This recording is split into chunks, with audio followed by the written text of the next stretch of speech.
Let me ask you, when you quit your job, cutting meat in Rome and go to Pensacola, what's mom say when you come home and break the news that, hey mom, I'm out of here. No more Rome, Georgia for me. I'm going to Pensacola and I quit my job. Well, there was no mom or no dad.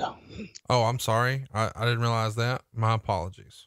Don't apologize, because here's where the good news comes in. My grandparents raised me, and my grandfather was a barber. Grandmother was a housewife, and my mom was one of those folks that really had a hard time figuring out what she wanted to do with her life, so she figured getting married 4 or 5 times was the answer. And a lot of those were bad choices. Abusive to her, abusive to me. So my grandparents took me in and raised me. And when I did come home, getting past that little bit of a firestorm, when I did come home and let her know, she panicked. Sure. She said, son, you just quit one of the best jobs that you could have as far as stability. People are always going to eat. People are always going to need meat, right? I said, well, Granny, that's under the bridge, and that's not what I want to do. And if you'll just trust me and believe in me, I believe I can do this. I really do. And I did from day one, from when I was a kid, 8 years old.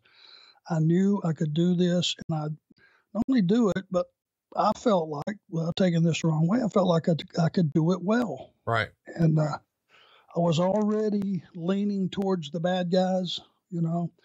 When you first start watching as a kid, it's just exciting. You don't realize until you get a little older. And as I got 15, 16, 17, I started watching a little closer, and I watched Dick Slater and I watched Bob Orton Jr. as a team. Gary Hart was their manager. And I started watching those guys, and I went, hey, wait a minute. These guys are the ones creating all the excitement. They're the ones creating all the emotion in this match. And I started to watch it from a different perspective. In that situation. So that's kind of skipping ahead from where we were. But anyway, my grandmother panicked. I promised her I could do this.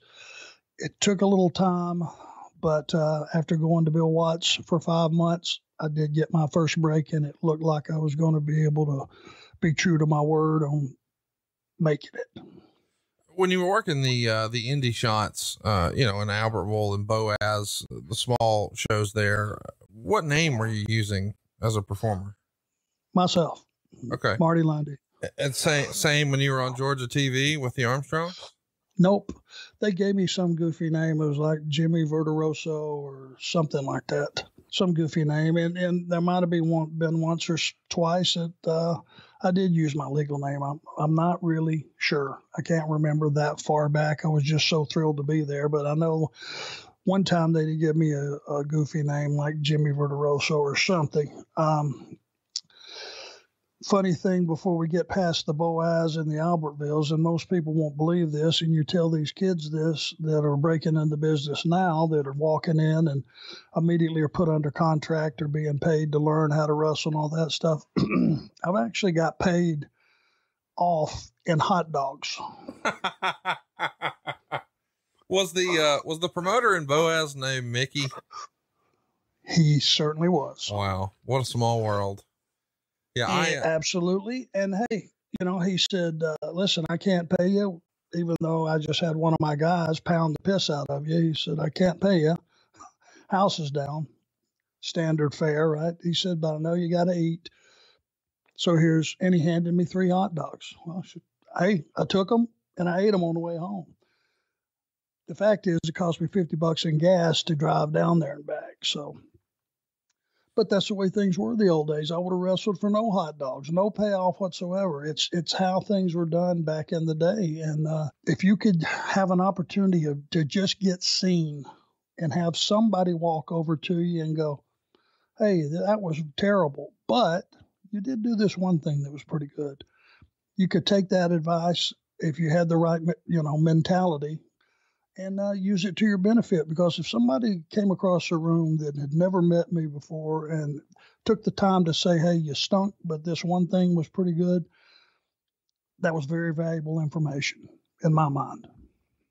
It's just fascinating to me. I don't know that we've ever talked about this, but I grew up in Gunnersville, which is right next to Albertville and Boaz. So I actually saw independent wrestling at the 431 Sports Arena, and the promoter there is a fellow named Mickey Henry, and his wrestling name was the Hammer, Mickey the Hammer Henry, and he's still promoting wrestling in 2019, which I can't believe is still happening. So there you go, boys and girls. Well, and hey, I was floating around there in 1982 sometime. So talk.